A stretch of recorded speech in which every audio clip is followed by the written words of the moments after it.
y de hecho es de las pocas cosas que tengo tanta letra, porque eso hay que manejarlo específicamente. ¿Qué llamó la atención? Definiciones del término de dolor. La primera, experiencia sensorial y emocional desagradable que experimenta la persona de una manera que es única para él. Razón por la que el dolor es referido y vivido en cada paciente de manera diferente. Otra definición, el dolor es también un problema físico, psicológico, social, que puede afectar el desenvolvimiento y la conducta normal de un individuo. Y dejé esta segunda, ¿por qué? Porque lo que yo me voy a focalizar es de lo que se denomina dolor fisiológico. ¿Y a qué hace referencia el dolor fisiológico? Que tengo un estímulo que me activa una red neuronal y que llega a un área específica. Pero llamo la atención de que en esta definición no solamente se trata lo del problema físico, sino que además tiene el componente psicológico y además el componente social. Por eso es que normalmente cuando los visitan a ustedes los pacientes con dolor, algunos pueden tener dolor fisiológico, es decir, que hay estímulos que le generan, como otros pueden que no. Y también experimentar dolor. Por eso lo complicado de estos análisis. Entonces, llamo la atención el estudio que se ha hecho desde el aspecto fisiológico. Y como ustedes ya saben, desde el aspecto fisiológico hemos tomado biomodelos. Entonces, claro, al igual que en el humano, cuando colocamos estímulos que pueden ser lesivos para las células, se generan activaciones de rutas completamente diferentes a la de mecanotransducción que yo les hablé. Y se activan lo que se llaman las vías de dolor. Y de eso es lo que yo voy a hablar el día de hoy, de el dolor fisiológico. Es decir, el que tiene unos estímulos que activa una vía específica y que llega a una zona específica. Pero, como les decía, perceptualmente las personas pueden experimentar dolor sin tener sistemas sensoriales activos. Y a eso se le llama dolor psicológico o psicosocial. Y como les digo, en eso no me voy a meter. ¿Listo? ¿Qué es interesante? Como dice esta lámina, y de hecho aparece aquí, las vías de dolor son fundamentales para indicar posibles sitios o de lesión o posibles riesgos de estímulos dolorosos. Por eso, la gran mayoría de estas vías pueden terminar en acciones reflejas para evitar una lesión mayor de los tejidos. El ejemplo que todos hemos vivido es el de quemarse. Y claro, obviamente cuando uno se quema hay tejido lesionado, pero si no hubiera sido por el reflejo de dolor, el área de quemadura sería muchísimo más grande. Y de hecho, en pacientes que yo quito las vías de dolor, pues pueden dejarlo en la candela. ¿Y esto qué es? Pues permitir que la lesión sea muchísimo más grande. Por eso el dolor tiene fisiológico como función evitar los daños de los tejidos o informar del daño de ellos. Por eso lo importante de no inhibir el dolor para saber qué es lo que está pasando.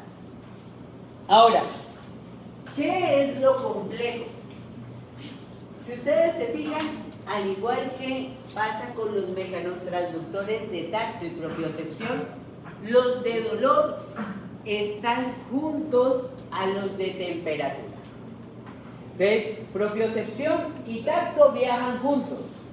pero dolor y temperatura viajan separados en otra ruta especializada.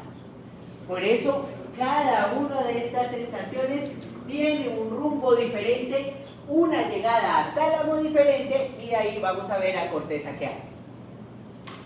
¿Qué llamo la atención? Nuevamente, epidermis y dermis, yo tengo receptores térmicos y receptores de dolor. ¿Qué llamo la atención en las comparaciones? Miren que tanto termorreceptores como nociceptores tienen fibras A delta y tienen fibra C. C. Y A delta es las de menor diámetro con mielina y C es que ya no tienen mielina. ¿Qué llama la atención? Tanto termorreceptores como nociceptores se encuentran en epidermis, es decir, superficial, como en la parte de la dermis, profundo.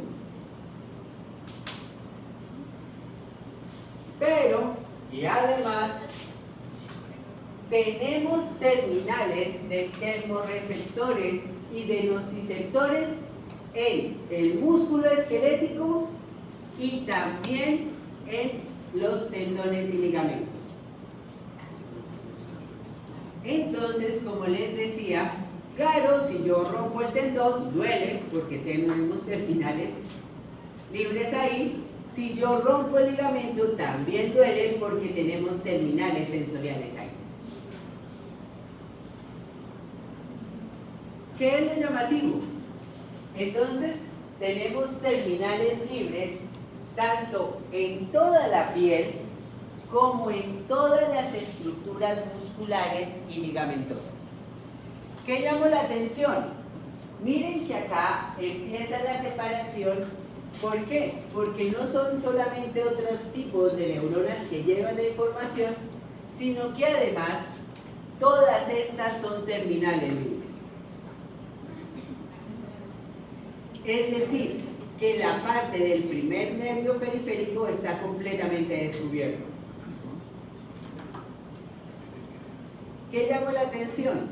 Miren que dolor y temperatura está a través de terminales libres. Es decir, que la neurona de primer orden es la que hace el proceso de traducción. Diferencias. Y aquí empieza a ver las diferencias en cuanto a las velocidades de conducción. Y claro, si ustedes ven, las A delta son las que llevan la información más rápida y por eso se ha constituido como el primer dolor. Y a eso se le llama dolor agudo. Entonces, todo lo de la primera sensación de dolor son las que viajan a través de fibras A delta. Pero, y llama la atención, lo que viaja en fibra C, que es lo más lento que se viaja en el sistema, es lo que se denomina dolor secundario o dolor por inflamación. Y eso normalmente, procesos inflamatorios duran varios días, por eso a este dolor se le denomina también como crónico, porque se puede sostener varios días. Mientras que este que viaja rápidamente solamente es la sensación inicial del dolor, es decir, es el primer centelleo que uno dice, mierda, algo me pasó. Eso es agudo. Otra cosa interesante es los termorreceptores y los nociceptores, independientemente si son superficiales o profundos, la característica que es que van a ir a la médula espinal y llamo la atención porque miren que este toma la vía que se llama vía anterolateral. ¿Por qué se llama la vía anterolateral? Porque está en la parte anterior y lateral de la médula espinal por donde viaja esta información. Entonces llamo la atención porque mientras uno viaja por columnas posteriores, otro viaja por columnas anteriores. ¿Qué llamo la atención? Miren que esta información de dolor y temperatura termina siendo decusación en médula espinal. Por lo tanto, si ustedes se fijan, la información de dolor y temperatura se decusa en la misma parte de médula espinal y viaja contralateral, mientras que la información de propiocepción y tacto pues viaja ipsilateralmente. ¿Hasta dónde? Hasta el menisco medular, que es donde hace la decusación. Para mostrar esto está esta bella imagen. Neurona de primer orden, neurona de segundo orden, neurona de tercer orden. Neurona de primer orden es la que hace la traducción y va de la manera periférica. Y mírenla que la tengo acá. ¿Qué observo?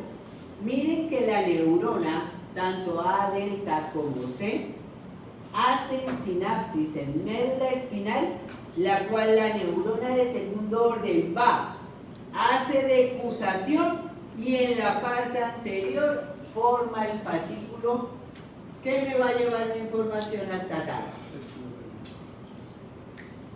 Por eso les digo que la información de dolor y temperatura va contralateral en médula espinal. ¿Bien esto? ¿Qué quiero mirar? Voy a empezar a analizar la forma de activación tanto de termorreceptores como de nociceptores. ¿Por qué? Si ustedes ven la vía, está separada por neuronas que llevan temperatura y por neuronas que llevan nocicepción. Por lo tanto, temperatura y nocicepción van por neuronas diferentes, pero tienen el mismo camino hacia corteza. ¿Es claro eso? Listo. ¿Qué llama la atención? Me voy a ir hacia la parte periférica y los nociceptores fueron de las neuronas más complicadas de estudiar, mediadas de que son o que hacen diferentes traducciones. Tanto estímulos mecánicos, tanto estímulos químicos, como estímulos de temperatura pueden llegar a activar un nociceptor. Por eso los nociceptores se llaman receptores polimodales, porque sensan mecánico, temperatura y químico. Entonces, aquí apareció algo que es bastante interesante. ¿Por qué? Porque se encontró entonces canales específicos para temperatura excesiva, que es 45 grados, que se llama temperatura nóxica. Pero además aparecieron canales que sensan frío que puede producir lesión, que es por abajo de, creo que 18 grados centígrados.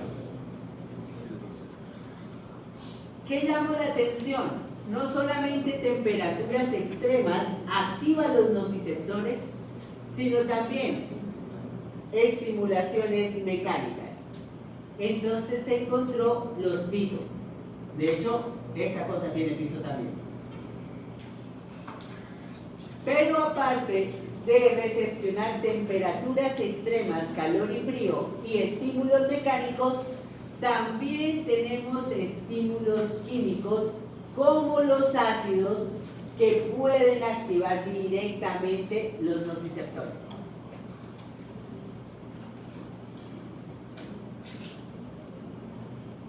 Una cosa importante, si ustedes se fijan, los nociceptores pueden ser del tipo C, porque no tienen mielina, o del tipo A delta, porque es de pequeño diámetro, pero tiene mielina.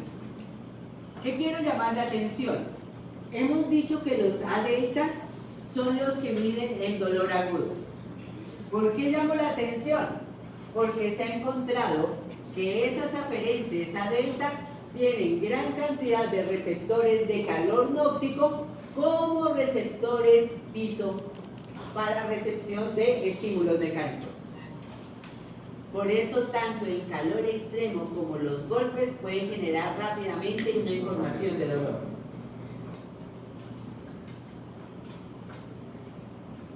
¿Y qué lleva entonces las fibras tipo C nociceptivas? Pues llevan principalmente información de sustancias químicas y de temperaturas bajas. ¿Qué fue lo interesante? De hecho, en la Universidad del Valle, y esto hay que mencionarlo, pues hay un profesor en el área de fisiología que se llama Leonardo Fierro, que el señor se la pasó haciendo 3 postdoctorados, uno en Alemania, otro en Francia y otro en Estados Unidos, estudiando nocicepción y estudiando los canales ACE. ¿Qué son los canales ACE? Son canales que se abren por protones. Y de hecho, esta persona es de las primeras que empieza a hacer estudios sobre los canales ACE de la nocicepción. Menciono esto porque es que poco conocemos de investigadores colombianos que hagan investigación de punta, y pues sí los hay. ¿Qué llamó la atención de estos ACE? Pues esto fue como la apertura. ¿Por qué? Porque claro, si uno coloca moléculas ácidas, rápidamente puede activar nociceptores. ¿Qué es lo llamativo? Que se estudiaron estos canales y dieron cuenta a estudiar los diferentes canales que contienen los nociceptores. ¿Por qué? Porque no solamente sensa ácidos a través de los ACE, sino también bradiquinina, ATP, histamina, serotonina y factores de crecimiento, además de protones, potasio y algunos iones. Y aparece también sustancia B. ¿Qué llamó la atención? Todas estas moléculas se producen en los procesos inflamatorios. ¿Qué llamó la atención? Que todos esos procesos inflamatorios que liberan todas estas moléculas son capaces de activar las células tipo C.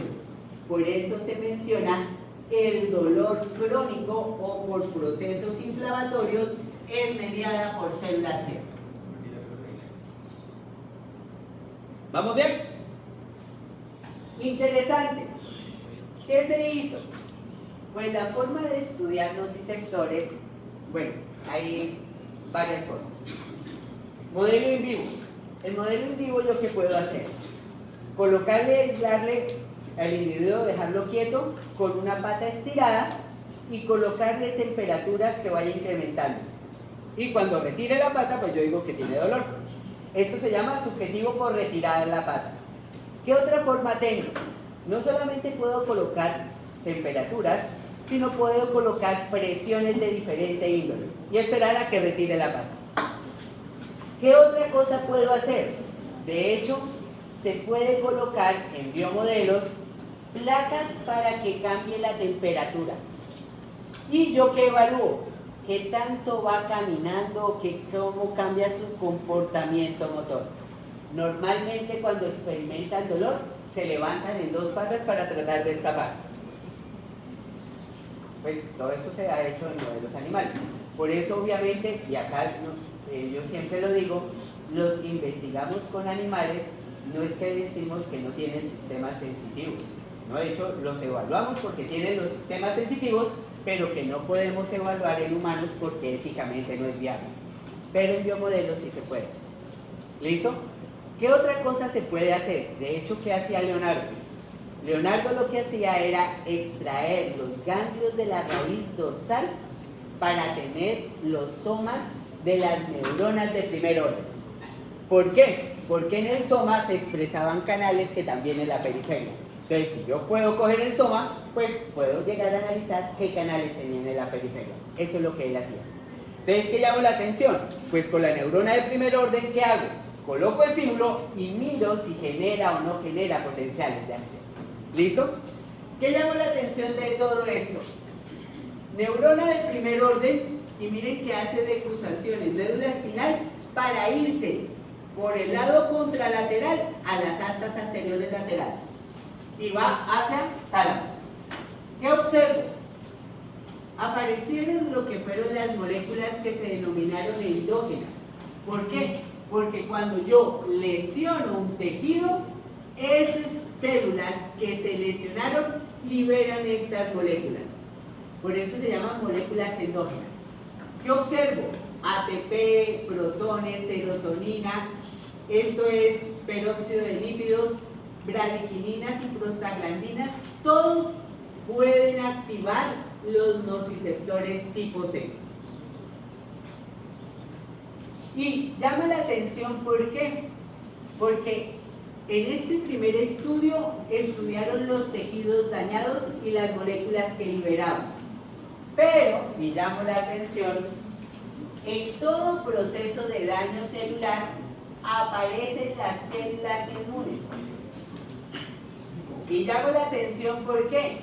Porque estas células liberan histamina que me activan las vías de dolor. Entonces se ha visto que células inmunes también cerca de los tejidos dañados pueden activarlos. ¿Qué llamó la atención? Y de hecho, por eso esta lámina a mí me encanta. Si ustedes ven las neuronas tipo C, no solamente reciben sustancias químicas o recepcionan, sino que pueden provocar la liberación de moléculas como sustancia P. ¿Qué llamó la atención? La sustancia P que es liberada desde los nociceptores periféricos provoca vasodilatación que me incrementa todas estas sustancias. Por eso todo proceso de inflamación hay una dilatación, un enrojecimiento por esa vasodilatación liberada de la sustancia P. Pero además esa sustancia P en las células mastocíticas provoca el aumento de la liberación de histamina. Por lo tanto, las células tipo C también pueden generar sustancias que activen las mismas células C. Como autoexcitarse, entre comillas, a través de la liberación de sustancias C. Por eso, entre comillas, el dolor crónico puede durar varios días mientras dure el proceso inflamatorio. ¿Listo? Ahora, ¿qué me gusta de esta imagen? Hagan de cuenta que yo tomo una parte de la membrana y es esta parte de la membrana. Como les decía, ¿qué fue lo problemático? Poder entender cómo es que esta neurona puede recepcionar temperatura, estímulo mecánico y además sustancias químicas. Entonces, ¿qué encontraron? La gran cantidad de canales que contiene estas receptores tipo C. ¿Qué tiene? Como les decía, este ya se cambió su configuración, tiene piso, por eso sensa estímulos mecánicos, tiene piso 2. Cuando se estimula mecánicamente se abren cationes y genera despolarización. Tiene receptores P2X y P2Y para ATP. Y aparecieron estos que ustedes ven acá, que son los TRP. Y miren que tengo un TRP para moléculas de inflamatorias, tengo otro TRP para frío extremo y tengo otro TRP para calores. Y además otros canales para éxito. Entonces, como les decía, ser un traductor polivalente, pues ¿qué implica? Tener diferentes tipos de receptores. Entonces, aquí viene en parte porque estos dos se ganaron el premio Nobel. ¿Por qué? Porque una de las cosas más complejas fue separar estímulo térmico normal de nocicepción. Y de hecho, llamo la atención, ¿por qué? Porque estos sujetos fueron de los primeros en decodificar que la termorregulación iba por un camino diferente a lo de nocicepción. Por eso tengo termorreceptores y por eso tengo nociceptores. ¿Sí está claro? Es decir, que son neuronas separadas. ¿Qué fue lo llamativo? Y acá fue, como les decía, las primeras cosas que nos marcaron. Miren que tengo un nociceptor y tengo un termorreceptor. ¿Qué ¿Qué llamó la atención? Cambio la temperatura a través de la cercanía del dedo a la lámpara. ¿Y eso qué hace? Pues que yo cambie la temperatura que llega al dedo. ¿Qué quiero que observen? Los termorreceptores, en la medida que aumenta la temperatura, miren que van aumentando los potenciales de acción. Lo que decíamos de intensidad, entre más calor recibe, miren que más potenciales de acción tiene. Pero fíjense que el nociceptor no descarga. ¿Qué llama la atención? Cuando llega a temperaturas por encima de 45, empiezan a activarse los nociceptores. Por eso es que 45 grados se habla como una temperatura de nocicepción. ¿Sí está claro? Y temperaturas por abajo de 45 es termorrecepción de calor. Porque toma o activa otras neuronas. Como les decía, aquí el meollo fue muy genial. Pero ¿quién me explica cómo es que este se abre más y este se abre menos? Y después que este a 45 sí se abre y este ya se satura. Pues claro, eso fue un problema fisiológico del berraco, pero ¿qué hicieron? Hacer el espectro de temperatura de 5 grados hasta 60 grados. ¿Para qué?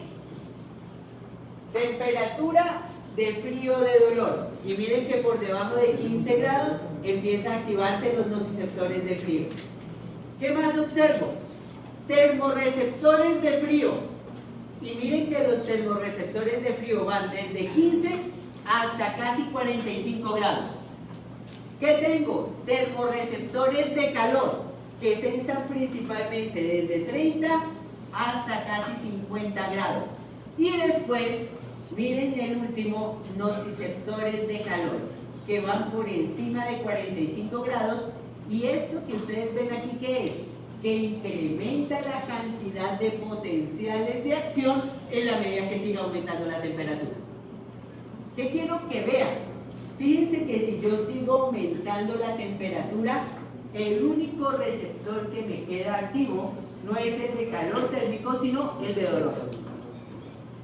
Entonces, por eso, estas son temperaturas dolorosas que me activan los nociceptores, mientras que estas son temperaturas que me activan termorreceptores. Como les decía, el detalle era preguntarse cómo carajos estos sensan estas temperaturas y estos otras temperaturas. Y aquí, TRP. Esta gente literalmente se gana el premio Nobel más que por los pisos, por los TRP. ¿Por qué? Los TRP fueron los canales o los últimos tipos de canales que logramos explicar su cinética, es decir, su apertura y su cierre. ¿Qué llamó la atención?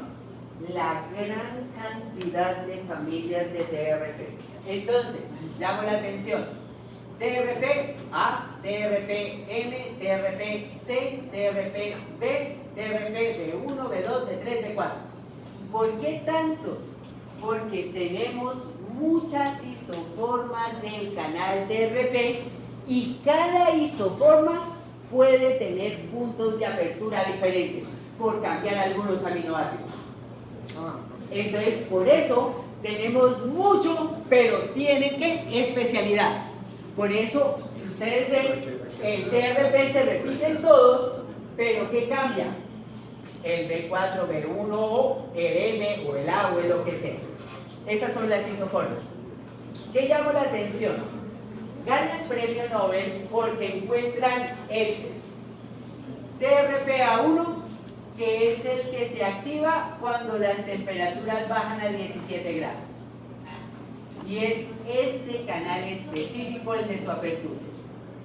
Temperaturas de frío no dolorosas, TRP-M8 y TRP-C5. Y estos que llevan temperatura de frío. Me bajo. Termorreceptores de calor. Está TRPV4, TRPV3, TRPV1. ¿Qué cambia? Los nociceptores de calor expresan TRPV2, que es el que se activa a temperaturas por encima de 52 grados.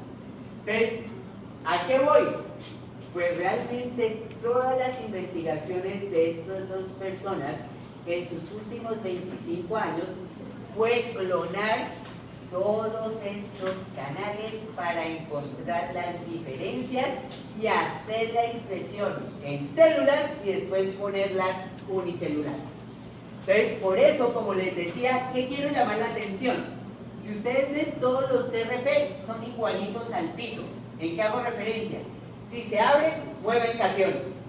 Por eso nuevamente vemos sodio y calcio como moviéndose. Pero lo que cambia de cada TRP y su isoforma es la temperatura de activación. Entonces tenemos canales específicos para temperaturas específicas y por eso uno es un termorreceptor y el otro es un nociceptor. ¿Sí está claro?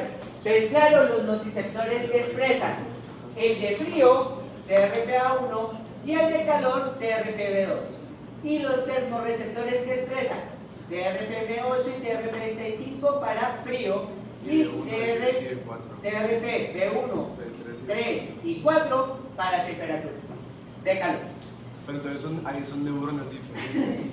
Son neuronas diferentes que expresan canales de TRP diferentes y por eso tú tienes uno de dolor y otro de temperatura. Y eso es lo interesante. Ahora, ¿qué fue lo bonito de estas investigaciones? Comenzar a mirar esos TRPs si se podían activar por diferentes estímulos aparte del calor o del frío. ¿Qué aparecieron? Los TRPs con mentol y los TRPs con capsaicina. ¿Qué se dieron cuenta? Que todas las partículas de mentol se pueden unir a TRPM8. Si ustedes se fijan, y me voy acá, TRPM8, ¿qué es? Temperaturas de frío. Entonces, claro, cuando yo coloco mentol en alguna parte de la piel, pues yo lo que siento es frío en esa zona de la piel porque activo esos TRPM8 que activa termorreceptores de frío. ¿Sí? Por eso amo la fisiología. Total, la fisiología cambió mi vida. Después de que yo vi fisiología dije, no quiero hacer nada más que leer sobre este interesante negocio.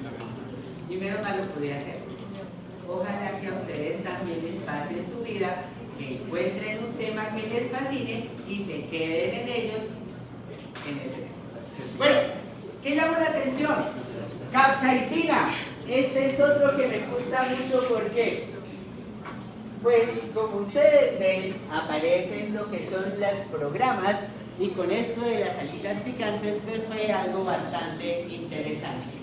¿Por qué? Porque claro, en comunidades que utilizan los ajís, pues se han separado en grado de fuerza del ají en dependencia a la concentración de capsaicina que contenga. Entonces, claro, los ají que son más potentes como el habanero, jalapeño o el chile rojo, pues tienen grandes concentraciones de esa molécula que ven allá arriba que se llama capsaicina.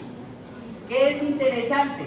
La capsaicina es soluble, ingresa y tiene unión a un TRP y preciso se une a este TRP que ustedes ven acá, que es B2.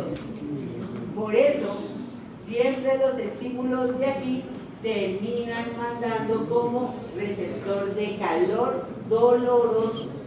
Por eso las personas del dolor pueden llorar. Profe, porque la imagen anterior dice BR1, porque la imagen anterior... ¿Esa? Sí, dice BR1. No, es BR2. Ahora, importante, y me voy aquí. Una de las características que tiene la neurona de primer orden, aparte de recibir y de separar por temperaturas o por estímulo mecánico o por estímulo químico, es la posibilidad de sensibilizar. ¿Qué hace el término o referencia el término de sensibilidad? Importante, yo creo que todos nos hemos quemado. ¿Cuál es el detalle? Que cuando uno empieza a tocarse en áreas cercanas, le empieza a doler. A eso se le llama una hipersensibilidad. ¿A qué hago referencia? Que pequeños estímulos mecánicos me pueden activar el sistema de dolor. Entonces, se llama la atención del término hiperalgesia. ¿Qué es hiperalgesia? Es el aumento de la sensación dolorosa por un estímulo que puede ser o no doloroso o doloroso. ¿Qué hicimos? Como les decía, yo puedo colocar la palma de la mano y colocarles temperaturas diferentes o puedo colocarles presiones diferentes. ¿Qué hicieron? Midieron los umbrales de activación de dolor de la zona A, de la zona B y de la zona C. ¿Qué observo? Miren los umbrales de activación de dolor, más o menos a qué umbral se activa. ¿Qué hicieron? Quemaron la zona donde ustedes ven rojiza, que está dentro del área A y el área B, pero afuera del área C. Y lo que observamos que es que después del quemonazo, los umbrales de activación de dolor disminuyen dramáticamente. Pero no solamente disminuye dentro de la zona de la lesión, A y B, sino también en las zonas cercanas, C. Y a esto es lo que se le llama una hipersensibilidad de una zona que no está lesionada, pero miren que su umbral baja. La pregunta, y de hecho como les decía, esto fue bastante llamativo, pero esto se cumple en todos los casos, era estudiar entonces por qué se bajaban los umbrales y por qué en zonas lejanas se producía esta hiperalgesia. Entonces, aquí llamo la atención en esta cosa de acá. ¿Qué quiero mostrarles? Daño del tejido, proceso inflamatorio y eferentes simpáticos. ¿Qué se ha mostrado? Todos ellos, el tejido, la inflamación y el sistema simpático, liberan las moléculas que activan al nociceptor. Pero, y llamo la atención, si esas moléculas se sostienen en el medio extracelular, lo que hace que es bajarle el umbral al nociceptor. Y por eso, a esta bajada del umbral es lo que se le denomina hiperalgesia. Entonces, la hiperalgesia se mantiene mientras se mantenga la sopa inflamatoria cercana en los tejidos. ¿Por qué? Porque eso lo que hacen es activar mucho más las nociceptores. ¿Puedes repetir la otra diapositiva, por favor? Sí, claro que sí. Como el curso de lo que usamos usted. Acá. Entonces, ¿qué tenemos? Y de hecho, ¿qué es lo que quiero mostrarles del experimento? Yo evalúo en qué umbral le causa dolor mecánico. Ajá. Antes de la lesión. Y miren los umbrales, esta es la presión que aguanta antes de que active dolor. Después, yo quemo esa zona donde ustedes ven rosado. Miren que donde está rosado, ¿qué es? Está adentro el punto A, está adentro el punto B, pero afuera de la quemadura está el punto C. ¿Qué quiero mostrar en los tres puntos? Que después de la quemadura los umbrales descienden, es decir, que siente dolor a estímulos mecánicos más bajos. Hipersensibilidad. Esto es por lo mismo el ciclo de retroalimentación de las sustancias. Claro, y llamo la atención que no solamente en el sitio de la lesión, sino también en zonas cercanas de la lesión. Entonces, ¿eso por qué se da? Por todo el proceso que se llama sopa de sensibilización, pero esto normalmente se conoce como sopa inflamatoria. ¿Y qué es? Todas las moléculas que libera el sistema inmune y los tejidos dañados que son o que provocan que los umbrales se corran. Entonces, claro, si ustedes se fijan, todas estas sustancias permanecen elevadas durante los procesos inflamatorios. Por eso, durante los procesos inflamatorios, los nociceptores bajan el umbral y a eso es lo que se le llama hiperalgesia. Y tiene una función la hiperalgesia, ¿para qué? Para evitar el movimiento de esas zonas y poderlo reparar adecuadamente. Y claro, de hecho, si ustedes lo piensan, cuando a uno le duele, pues evita moverlo para que le duela. ¿Y eso qué me evita? Pues mejorar la reparación del tejido. Porque claro, si yo empiezo a mover un tejido que se está reparando, puedo que provoque nuevamente una lesión. Sí, para entender, es decir, ahora que entendemos que el dolor lo percibimos por medio, o lo sentimos por medio, por medio de estos nociceptores, esta bajada del threshold es porque esos nociceptores están siendo activados de forma mediana. Entonces esos nociceptores también son capaces de sentir, digamos, serotonina, sustancia P. Exacto. Y eso que acabas de decir es muy interesante porque como estos son activadores, lo que hacen es despolarizar la membrana y al mantenerla despolarizada su umbral de activación es mucho menor. Y a eso es lo que se llama sensibilización. Y por eso en términos generales, para terminar la hiperalgesia, ¿qué hacen? A veces colocan bloqueadores de estas sustancias. Y claro, bloqueando eso, pues interfieren con el umbral para que vuelva a tener un umbral. Ajá. Y por eso, entre comillas, si ustedes ven lo que es acetaminofén y ibuprofeno, tienen procesos que evitan la liberación de algunas de estas sustancias. ¿Para qué? Para que no haya este proceso de umbral o cambio de umbral. ¿Qué me gustó de esta gráfica? Y es la sensibilización, pero muestra desde efectos directos de la lesión del tejido del sistema inflamatorio o efectos indirectos de la inflamación de esos tejidos. ¿Qué me gustó de esta imagen? Que de hecho no tiene la anterior. Como les decía, las sustancias que me provoquen la activación del nociceptor me van a bajar el umbral. ¿Qué es lo que estudiaron? Que los mastocitos, como los sistemas simpáticos eferentes cercanos a los tejidos, pueden, a través de esta sopa inflamatoria, provocar liberaciones específicas que me sensibilicen directamente a esta neurona. Entonces, por eso acá aparece histamina como activador y aquí, del sistema simpático, me aparece prostaglandinas como activadores. Entonces, claro, como esto no es directamente del tejido lesionado, sino a través de otras células, a eso se le llamó vía indirecta. ¿Por qué les menciono esto? Porque hay fármacos que bloquean la vía indirecta de las sustancias de inflamación para reducir el dolor. ¿Listo?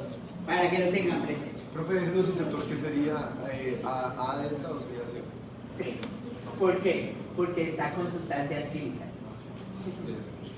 Ahora, ¿qué llamó la atención? ¿Qué llamó la atención? Ya tenemos la periferia, es decir, la neurona del primer orden, tanto termorreceptor como nociceptor. ¿Qué observo?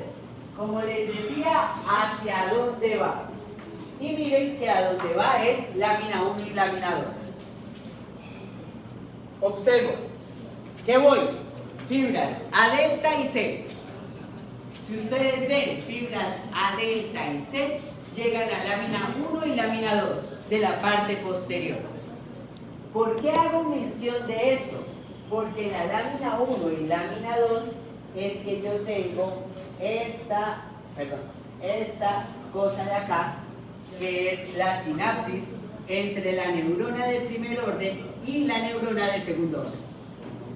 ¿Qué llamo la atención? En lámina 1 y 2, que hago la sinapsis, las neuronas de segundo orden que hacen decusan por Reus y van hacia la parte anterior lateral, la parte central, ¿no? ¿Sí o no?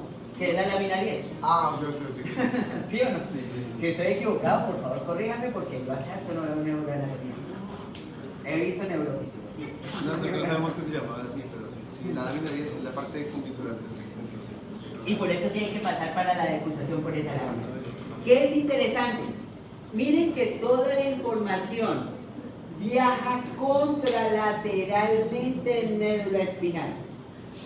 Por en tanto, si yo lesiono esta parte de la médula, me quedo sin la sensación de dolor y temperatura contralateral.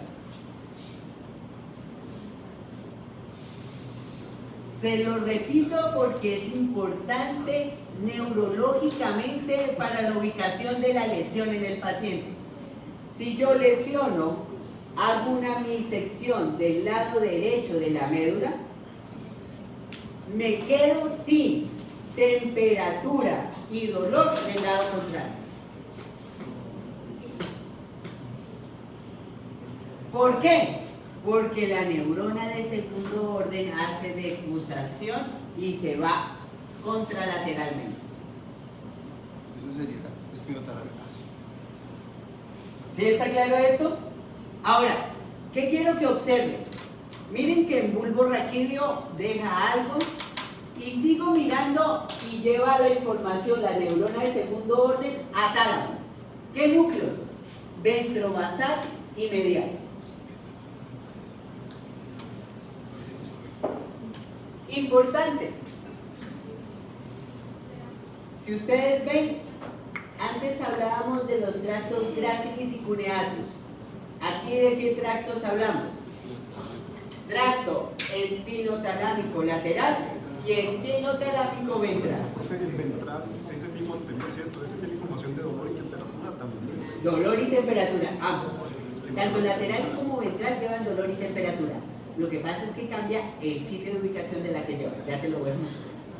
Porque tiene organización también igualita que el somatostésico, también tiene organización espacial. Porque lo habíamos visto como confusiones diferentes con Cata y Clarapres. Bueno, ya vamos a ver, pero tiene igual. El par. ¿Qué quiere llamar la atención? Y como les decía aquí, una de las cosas importantes son los dos tractos que es espinotalámico ventral y espinotalámico lateral. ¿Qué me interesa que ustedes observen de dolor y temperatura? No viaja por la parte posterior, sino viaja por la parte anterior. Y como les decía, no viaja ipsilateral, sino contralateral. Ahora,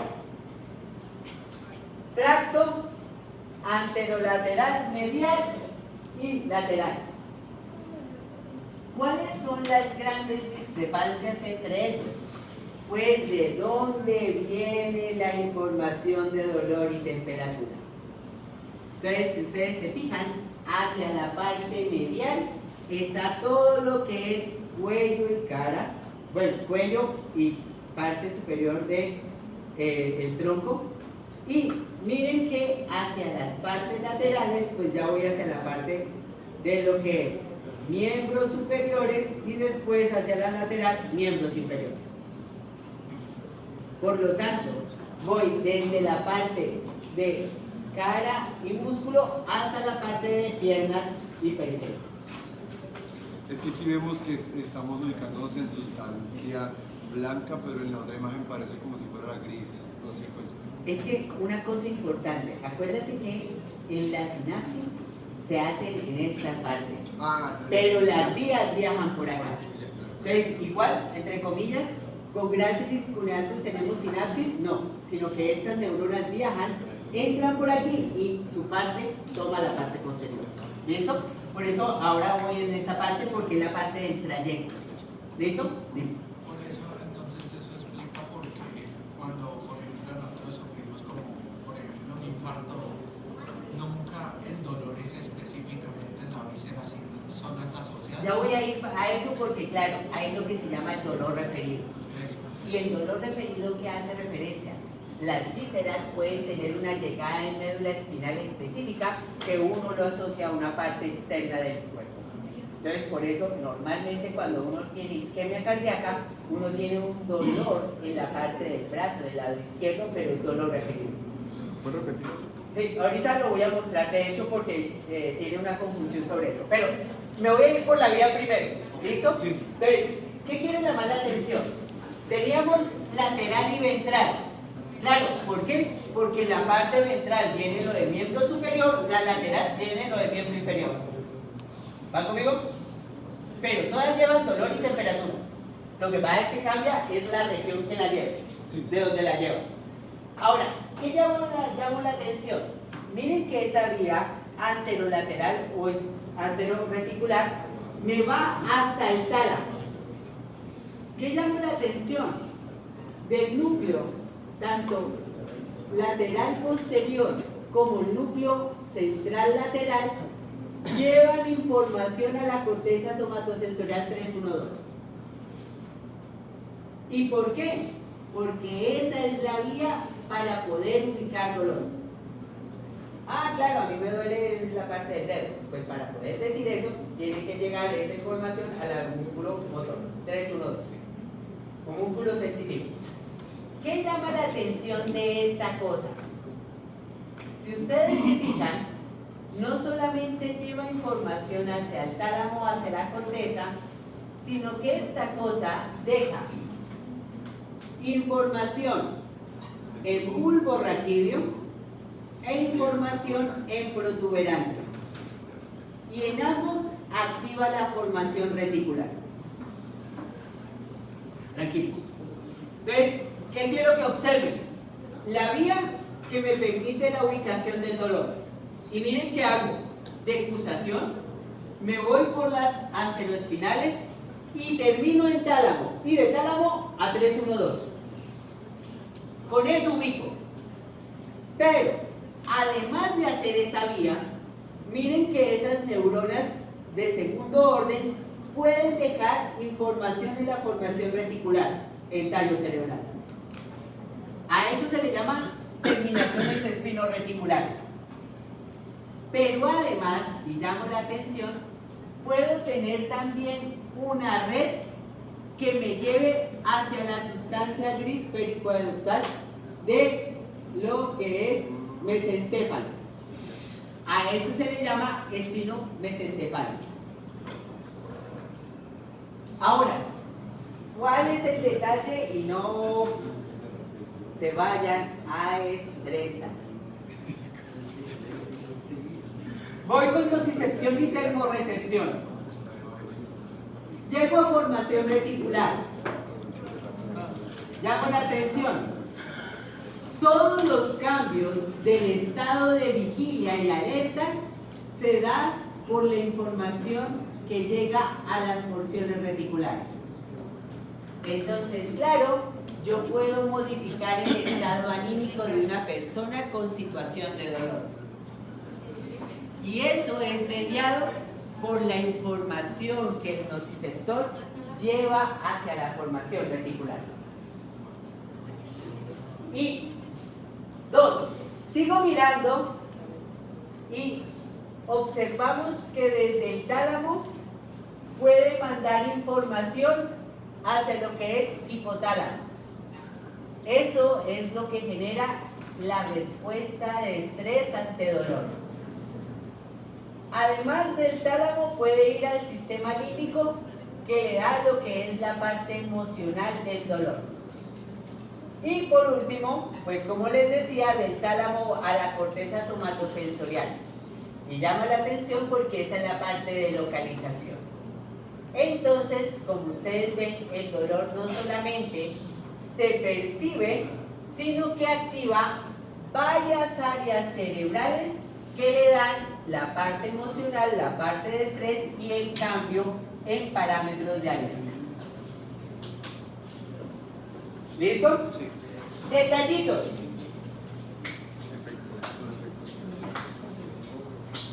Hubo dos detallitos importantes que tengo que mencionar y es las vías descendentes de dolor. ¿Qué significa? Las vías ascendentes son las que nos llevan la información hacia el sistema nervioso, pero las vías descendentes son las que se encargan de graduar los umbrales de dolor. ¿Cómo así? Pues aparecieron sistemas descendentes que su función, como lo muestran acá, es hacer sinapsis hacia la sinapsis del primero y segundo orden. Es decir, que hacen sinapsis entre la conexión de la primera con la segunda. ¿Qué llama la atención? La sustancia gris pericoeductal, como el núcleo, locus ceruleus y el núcleo del Rapé, son vías o neuronas que llevan información hacia médula espinal y que terminan en esa sinapsis. ¿Qué quiero mostrarles? Médula espinal, lo que se hizo. Tiene sustancia P, tiene encefalinas, tiene receptores de sustancia P y tiene receptores de opioides. Entonces esto fue una cosa maravillosa por esto.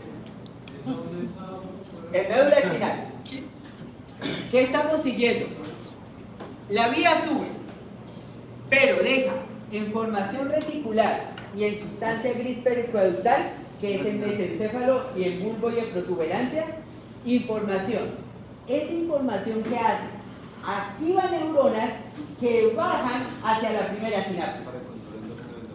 ¿Listo? ¿Qué es estas vías? Las vías como van desde esas sustancias hacia los nociceptores se llaman vías descendentes de dolor. Entonces, claro, hay unas vías ascendentes que se encargan de llevar la información sensitiva y las descendentes, ¿qué hacen? Pues van a cambiar los umbrales de dolor. ¿Cómo cambian los umbrales de dolor? Voy para allá. Neurona de primer orden que va a activar la neurona de segundo orden. Lo normal que tenemos que es que si se activa por algún estímulo nóxico, se libere neurotransmisor que me activa la neurona de segundo orden. Pues eso es ascendente. Sí. Ascendente. Estoy desde la periferia y de acá subo. Sí. Ahora, ¿qué observo? Las vías descendentes que hacen sinapsis sobre esta primera sinapsis. Estas son las vías descendentes nociceptivas. Es decir, que salen tanto del mesencéfalo como de la protuberancia y del bulbo. ¿Qué hacen? Activan esas neuronas descendentes, activan interneuronas inhibitorias que se encargan de la liberación de encefalinas. ¿Qué llamó la atención? Estos neurotransmisores se pegan a receptores opioides y su función ¿qué es? Activar una proteína que inhibitoria que activa canales de potasio y que me hiperpolariza la célula. Y como la hiperpolariza, disminuye la cantidad de potenciales de acción. Por eso las vías descendentes dolorosas inhiben el dolor. Sí, ya te lo repito. Voy para allá.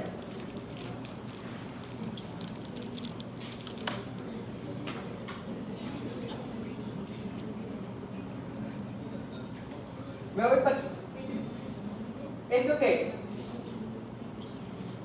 Zona dolorosa, estímulo doloroso que viaja a través de la neurona de primer orden hacia la parte posterior.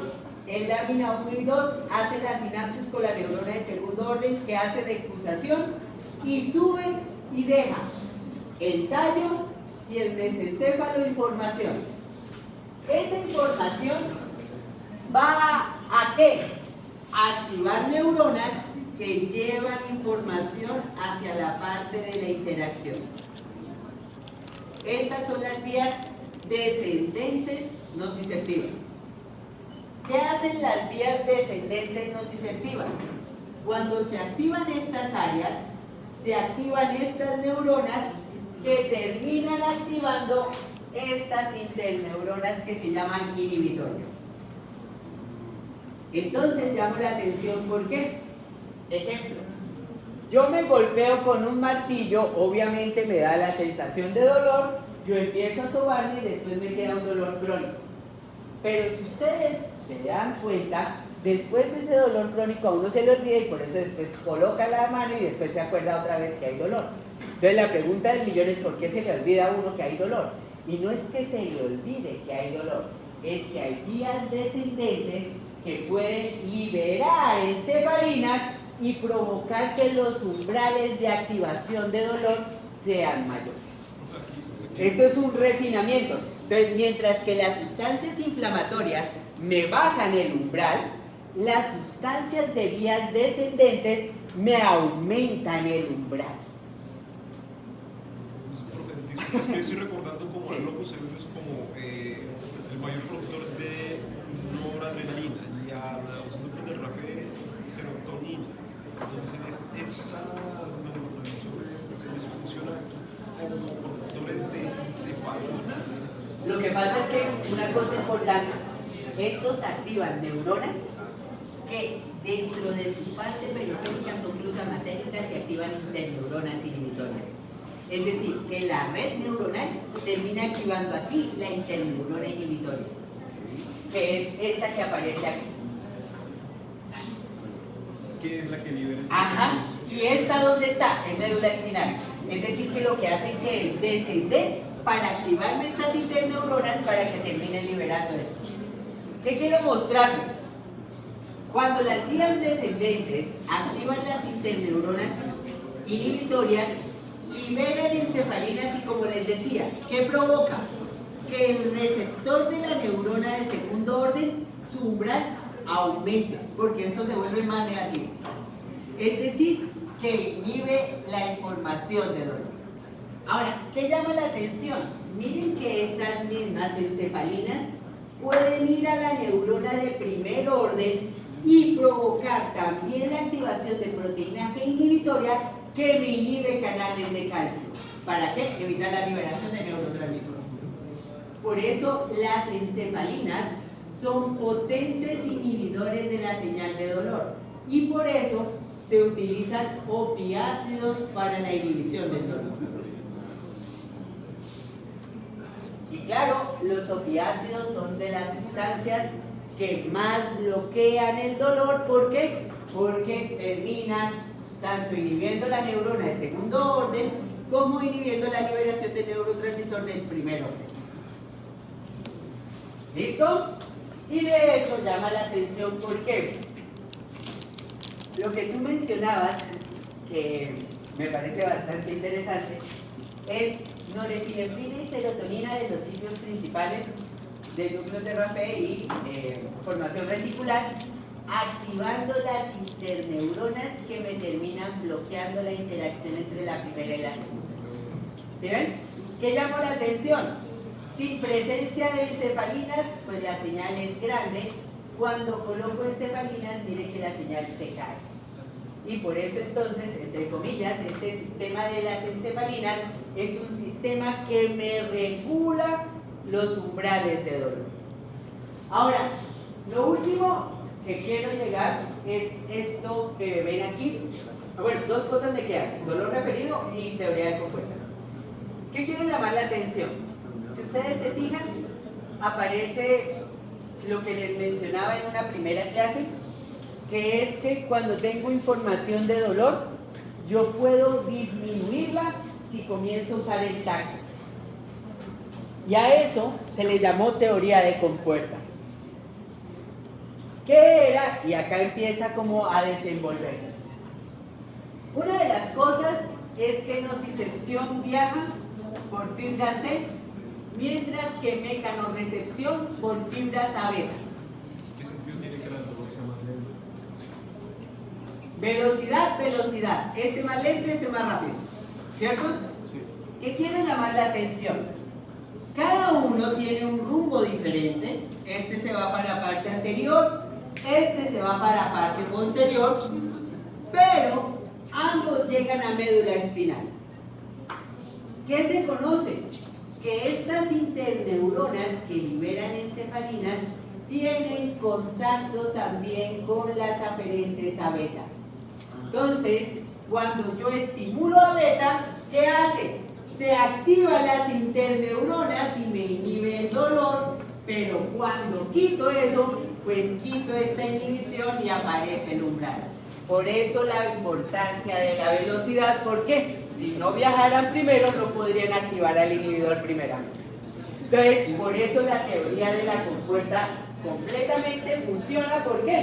Porque claro, para uno evitar sensaciones dolorosas, pues lo que hace es pasarse la mano y rozársela para quitar esa sensación. Y uno dice, bueno, pero ¿por qué se me va? Si el estímulo doloroso está, pues porque este puede activar vías inhibitorias desde la parte periférica. ¿Listo? Otra cosa importante. Profe, Sí. Una pregunta, ¿eso cómo se diferenciaría de lo que vimos más temprano del área quemada? Porque uno es dolor por temperatura y el otro es dolor simplemente por presión, pues. Okay, ya. Ahora, una cosa importante, y aquí aparece lo último que mencionaba el compañero, los famosos dolores referidos. ¿Qué pasa? Si ustedes ven, todos los órganos del cuerpo tienen terminales libres, todos. ¿Y eso por qué? Porque de verdad los procesos inflamatorios se tienen que activar y activar sistemas de dolor. ¿Qué es lo llamativo? Que muchos tejidos viscerales tienen llegadas en mismos segmentos medulares. Pero me llama la atención, ¿por qué? Cuando uno compara la cantidad de inervación, pues la piel tiene más inervación que los órganos viscerales. Entonces, aquí aparece algo que se llamó los dolores referidos. Y esto también es importante, ¿por qué? Pues lo que hemos es estudiado lesiones en tejidos o órganos internos, hacia dónde extiende el dolor. Entonces, por ejemplo, ahí dice corazón. Claro, cuando yo sufro un proceso de lesión cardíaca, miren que la zona sensible es parte del pectoral del lado izquierdo y parte lateral, medial del brazo. ¿Qué más tenemos? Pulmones y diafragma. Miren que la sensación da a nivel de lo que es cuello y parte del cuello posterior. Esófago, hígado, estómago, y llama la atención, ¿por qué? Porque miren que cada uno de los órganos internos tiene un sitio referido específico. Y por eso yo llamo fuertemente la atención, ¿por qué? Porque miren que estas, que son los puntos de referencia, es para poder saber qué órgano puede estar afectado. Y por eso a mí se me hace que es fundamental que ustedes conozcan las referencias. ¿Por qué? Porque así uno se puede ubicar si es un órgano interno o realmente es periférico. Estos mapas ya también uno los tiene también en cuidado clínico, como para uno quitarse el balazo de dónde es. Y uno comienza a palpar. De hecho, lo que hacen ustedes, ¿qué es? Pues buscar si palpando esta zona refiere dolor, y si palpo acá no hay dolor, entonces ya tengo una zona que es hipersensible al dolor. Y miramos si esa zona tiene que ver con el vaso, el hígado, el riñón o lo que sea. Por eso llamo la atención en una cosa importante. Como ustedes pueden ver, abdominalmente tengo muchos órganos. Por eso se menciona que dolores abdominales no se inhiben. ¿Por qué? Porque puede ser un órgano interno que esté procediendo un proceso de isquemia. Entonces, claro, uno le da un ibuprofeno, se le quita el dolor, pero el proceso sigue. Por eso los dolores abdominales son fuertemente que hay que seguirlos para saber si es un órgano interno el que está fallando. ¿Listo? Y digo esto ¿por qué? Porque muchas veces, y de hecho la gran mayoría de consultas, son en dolores abdominales. Y lo que más me preocupa es que la primera dosificación es acetaminofén o ibuprofeno y vaya hacia la casa, cuando son dolores abdominales. Y de hecho, puede llegar a provocar grandes perjuicios. Por ejemplo, peritonitis y terminar estallándose. Ah, me está doliendo acá, tómese esto para que se le quite el dolor. Se va, se le revienta. ¿De quién es la culpa? Del médico que recetó quitarle el dolor sabiendo que puede ser un órgano interno. Por eso les digo que esto es importante que lo tengan en consideración. ¿Listo? Una última cosa para irme en paz. Perdón.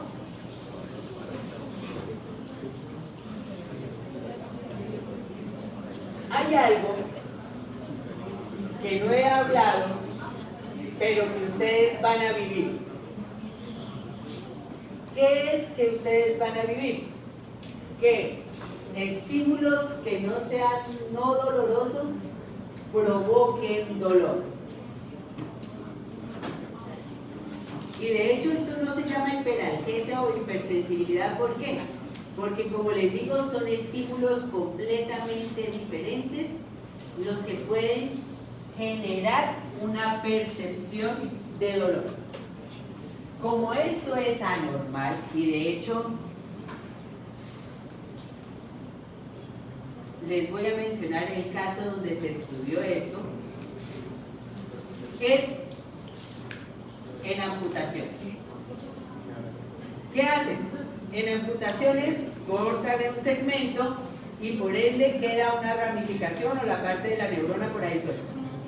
¿Qué llamó la atención?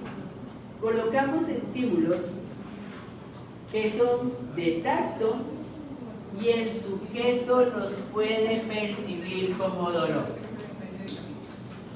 A esto es lo que se le llama un estímulo anormal nóxico. Y normalmente son perturbaciones de la red en el sistema nervioso central. Entonces, para hacerles el cuento, si ustedes se fijan, en médula espinal están llegando todo lo que es las neuronas del primer orden. ¿Qué llamó la atención? Como están lesionadas, estas tienen piso. Por lo tanto, estímulos mecánicos pueden activar estas ramificaciones nerviosas provocando sensación de dolor. Entonces, aquí aparece lo del dolor del miembro fantasma, que es personas que después de la amputación sienten dolor en esa zona que no está. Entonces, claro, uno dice, pero ¿por qué si no está, cómo va a tener? Pero es que los nervios no se reseccionaron completamente. Y si quedan nervios, conducen. Y si conducen, lleva información y esa información es dolorosa. Y claro, esto es una estimulación anormal. ¿Por qué? Porque cualquier estímulo mecánico me va a provocar esa anormalidad de la sensación. Por eso, normalmente se trabaja a los pacientes con miembros amputados frente a un espejo para que empiecen a hacer conciencia a ellos mismos de que no tienen el miembro y por lo tanto que no hay un sitio de dolor o estímulo doloroso. Pero eso toca enseñárselos para que puedan vivir así. Y por eso la fisioterapia es fundamental. ¿Por qué? Porque ¿cómo más se adaptan si no tienen rehabilitación? Y por eso, como les decía, hay muchas cosas dentro del dolor que a veces desconocemos. ¿Por qué? Como les decía, también puede haber dolor psicológico y dolor social. Y como les digo, ahí ya entra la psiquiatría, porque si ustedes ven, claro, hay personas que sienten dolores toda su vida, pero no tienen estímulos dolorosos, pero tienen características de pacientes psiquiátricos. ¿Sí está claro? Y por eso la psiquiatría y la psicología son fundamentales también. ¿Dudas? ¿Preguntas?